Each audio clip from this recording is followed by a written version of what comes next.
Welcome. Chris from eBoost here. Today, I want to challenge something that a lot of marketing teams still believe, that better ads mean high production value. Because here's what's actually happening.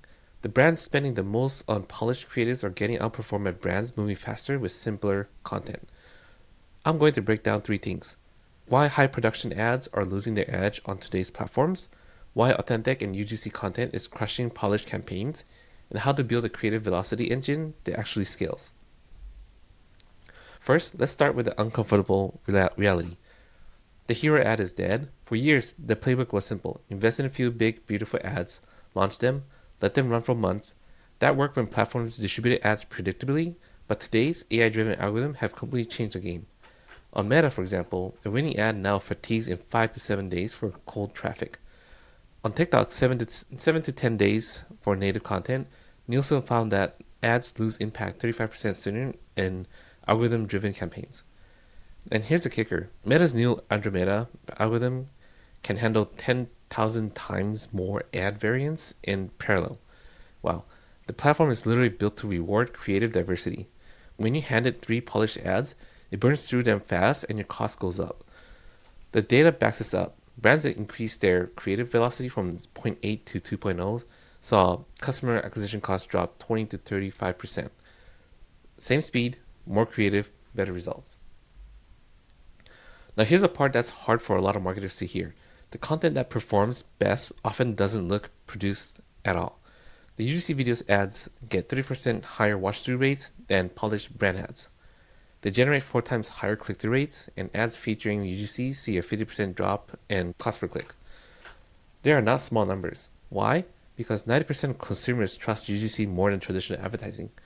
For Gen Z, 61% actively prefer UGC because it feels real. When someone is scrolling through a feed of friends and creators, a cinematic ads with the voiceover doesn't blend in. It screams, "skip me." Now, this does not mean production quality doesn't matter. It means quality has been redefined. Quality in 2026 means content that feels native to the platform, that stops the scroll in the first 3 seconds. That looks like something a real person posted. A $500 creative video that nails the hook will outperform a $50,000 brand spot that takes 10 seconds to get to the point every time. So how do you actually build for velocity without your team losing their minds? There's three structural changes, in my opinion. Number one, decouple production from strategy. Stop putting every concept through a full creative brief, production cycle, and approval chain before testing it. Separate your testing creative from your scaling creative. Test fast and cheap. When you find a winner, then invest in producing it at scale. That means 20 to 50 variations per week for testing, not 3 polished assets per quarter. I mean, that sounds a little bit exaggerated, but maybe you could dial it down a little bit depending on your performance and how much you're spending. But importantly, number two, embrace format diversity. Mix UGC, founder-led videos, static carousels, screen recordings, text overlays. Each format hits a different audience segment. A single hook can be tested across 5 formats in a day if your workflow supports it. Number three, build a feedback loop measured in days. If ad fatigues in 5 to 7 days, your testing cadence has to deliver new winners before the old ones die. Review performance within 48 to 72 hours, queue losers fast, scale winners immediately. A weekly creative review meeting is a bare minimum. These three changes turn creative from production exercise into a learning engine, and a team learning fastest, are winning. So a quick recap here. The hero ad era is over. Platforms reward creative velocity, no production value. Authentic, feed native content as outperforming polished campaigns by every metric that matters. And don't forget, creative diversity.